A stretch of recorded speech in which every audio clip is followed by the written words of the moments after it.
সুপ্রিয় দর্শক, আসসালামু আলাইকুম। আপনারা সকলেই কেমন আছেন? আশা করি সকলেই ভালো আছেন। আমি আসলেই সার্বিয়ার যাওয়ার জন্য যে উদ্যোগটা নিয়েছিলাম আজ থেকে ১.৫ বছর আগে, তা আমি উম, বাদ দিয়ে এখন আমি আবার একটা উদ্যোগ নিছি ভাই। সেটা হচ্ছে সৌদি আরব ফুড ডেলিভারি কাজে। উম, তো আমি এখন সৌদি আরবে যাচ্ছি। ভিসা হয়ে গেছে, ফিঙ্গার দিয়ে দিছি। বিএমএটি ফিঙ্গার দিতে যাব ইনশাআল্লাহ। ম্যান পাওয়ারটা হলেই আমি যাইতে পারবো। সকলে আমার জন্য দোয়া করবেন। আর বিশেষ করে সার্বিয়া যাওয়ার জন্য যে চেষ্টা করছিলাম, অনেক বছর বসে থাকছি, সেজন্য আমার অনেক ক্ষতি হয়েছে ভাই। দালাল আসলে ভালো ছিল না। তো ইদানিং আবার শুনতেছি যে সৌদি আরবের অবস্থাও নাকি খুব একটা ভালো না। সেটা কেমনে কি আসলে জানি না। তো যদি কোনো পরিচিত লোক বা আমার এই ভিডিওটি দেখে থাকেন, তাহলে আমাকে একটু জানাবেন ফুড ডেলিভারি কাজে কীরকম সুবিধা অসুবিধা আছে।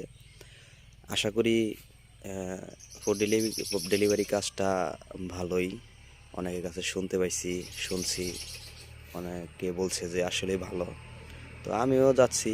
তো আসলেই গরিব মানুষ হয়ে বেশি বড় স্বপ্ন দেখতে নাই, ছোটো মোটো স্বপ্ন নিয়ে যাই। তো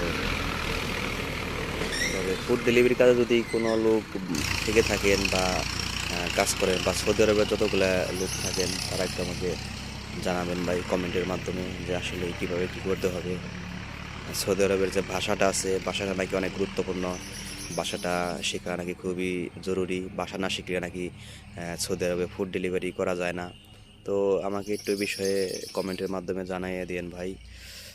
আমি নতুন যাব, তো হয়তো 1 মাসের ভিতরে চলে যাব। তো সকলেই ভালো থাকবেন, আমার জন্য দোয়া করবেন। যদি কোনো ইম্পর্টেন্ট কথা আমাকে জানাতে পারেন, তো আমি একটু উপকৃত হব।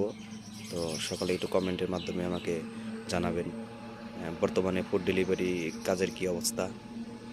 তো সকলেই ভালো থাকবেন। আল্লাহ হাফেজ।